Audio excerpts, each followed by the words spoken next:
Hi hello సౌజన్య సలీన్ one ఛానల్కి స్వాగతం అండి. ఈరోజు నేను వచ్చేసి పాలకూర పప్పు చేస్తున్నాను అనమాట. పాలకూర ఓన్లీ పాలకూరతోనే పప్పు రెడీ చేస్తున్నాను. అది నేను ఎలా రెడీ చేస్తాను ఏంటనేది నా ప్రాసెస్లో మీకు చూపిస్తాను, చూడండి.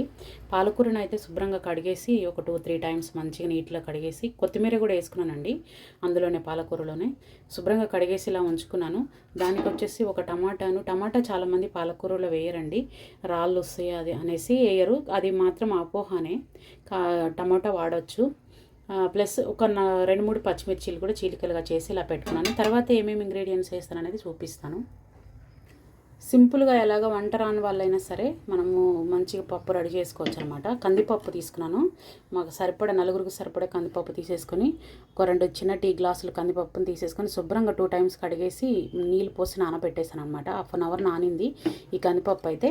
ఈ కందిపప్పులు ఇప్పుడు నేను ముందుగా మనం కడిగి పెట్టుకున్నాం కదా పాలకూర అండ్ కొత్తిమీర 2 ఉన్నాయండి. ఒక చిన్న కట్ట వచ్చేసి కొత్తిమీర ఇవి వేసేసాను.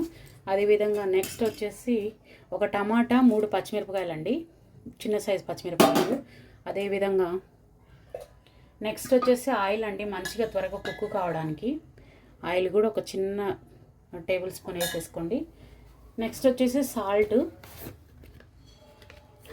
సాల్ట్ కూడా మీరు చూసి వేసుకోండి, రుచికి సరిపడా సాల్ట్ వేసేసుకోండి. నెక్స్ట్ వచ్చేసి పసుపు అండి, పసుపు మంచిగా వేసేసుకోండి, ఒక 1/2 స్పూన్ దాకా. నెక్స్ట్ వచ్చేసి కారం అండి, కారం అయితే పచ్చిమిర్చి వేసాను, కొంచెం తక్కువ వేస్తాను, 1 స్పూన్ వేస్తానండి కారము. నెక్స్ట్ వెల్లిపాయలని ఒక 3-4 వెల్లిపాయలని క్రష్ చేసి వేసుకోండి, లేదంటే అల్లం పేస్ట్ ఇష్టం ఉంటే అల్లం పేస్ట్ అయినా వేసుకోండి. నెక్స్ట్ వచ్చేసి ఒక 2-3 చింతపండు రేకలను కూడా వేసేసుకోండి.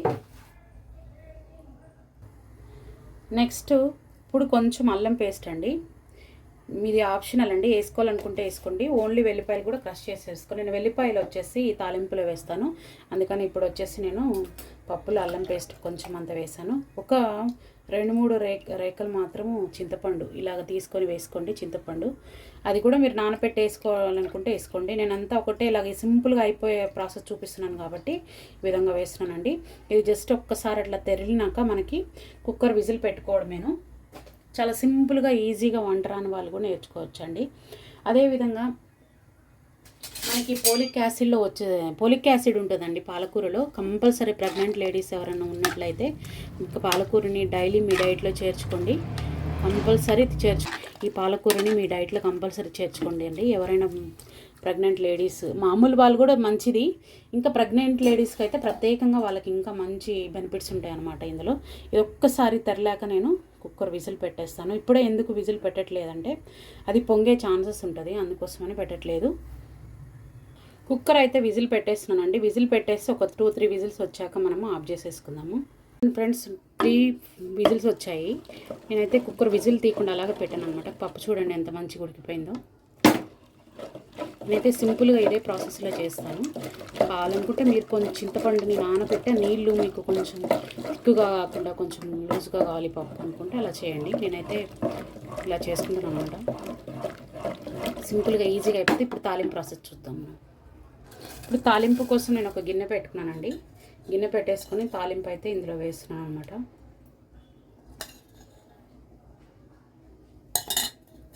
కొంచెం నూనె మనకి వేడెక్కాలి. ఇప్పుడు నెక్స్ట్ వచ్చేసి మనము తాలింపు కోసం పోపు దినుసులు వేసుకుందాము.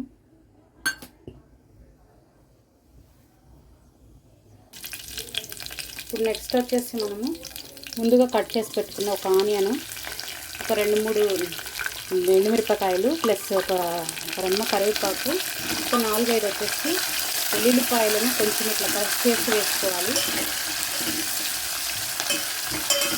ఇది పోపు వేగాక మనం పప్పు తీసి అందులో వేసుకోవడమేనండి. చాలా సింపుల్గా ఈజీగా రెడీ చేసుకోవచ్చు వంట రాని వాళ్ళు కూడా ఆకుకూర పప్పుని. ఇలాగ మిగతా ఆకుకూరల పప్పులు కూడా చేసుకోవచ్చు అన్నమాట. మిగతా ఆకుకూరలు కూడా సేమ్ ఇలాగే చేస్తాను నేను. దాదాపుగా ఎక్కువ శాతం నేను మిక్స్ ఆకుకూర పప్పు చేస్తూ ఉంటాను అన్నమాట. అవి కూడా వీలైతే 1 by 1 మీకు వీడియోస్ పెడుతూ ఉంటాను. ఇప్పుడు చూడండి ఫ్రెండ్స్, పోపు అంతా మనకి ఇదైపోయింది. పప్పు తీసి అందులో వేసుకుందాం. పూర్తిగా సిమ్లో పెట్టి మన పప్పును అందులో వేసేసుకుందామండి. మెల్లగా వేసుకోవాలి, కొంచెం వేసేసి తర్వాత వేసుకోండి మిగిలింది. ఎందుకంటే గిన్నె బాగా వేడింది కాబట్టి పడే ఛాన్సెస్ ఉంటుంది ముఖం మీద, కాబట్టి చాలా కేర్ఫుల్గా వేసుకోవాలి. ఒక్కసారి అట్లా తెల్లిందంటే మన పప్పు దించేసుకోవడం. కొంచెం నేను ఈ గిన్నెని అలాగా తిప్పేసి అందులో వాటర్ వేస్తాను. ఇంకెక్కువ వాటర్ అయినా చిక్కగానే ఉంచుకుంటానండి నేను పప్పుని. జస్ట్ కొంచెం చూడండి ఇలా ఉంది. ఒకసారి తెరలేసాక దించుకోవడమేనండి. ఇప్పుడు నాకు కొంచెం సాల్ట్ తక్కువ ఉందండి, కొంచెం సాల్ట్ వేసేసుకుంటున్నాను. అన్నీ కరెక్ట్గా సరిపోయాయండి. చూడండి పప్పు తెరులుతుంది. అంతే ఫ్రెండ్స్ ఈరోజు వీడియో కానీ మీకు నచ్చినట్లయితే ఈ ఆకుకూర పప్పు వీడియో, పాలకూర పప్పు వీడియో నచ్చినట్లయితే లైక్ చేయండి ఫ్రెండ్స్, షేర్ చేయండి, సబ్స్క్రైబ్ చేసుకోండి. మరిన్ని వీడియోలతో మీ ముందుకు వస్తానండి. థ్యాంక్ యూ ఫర్ వాచింగ్ అండి.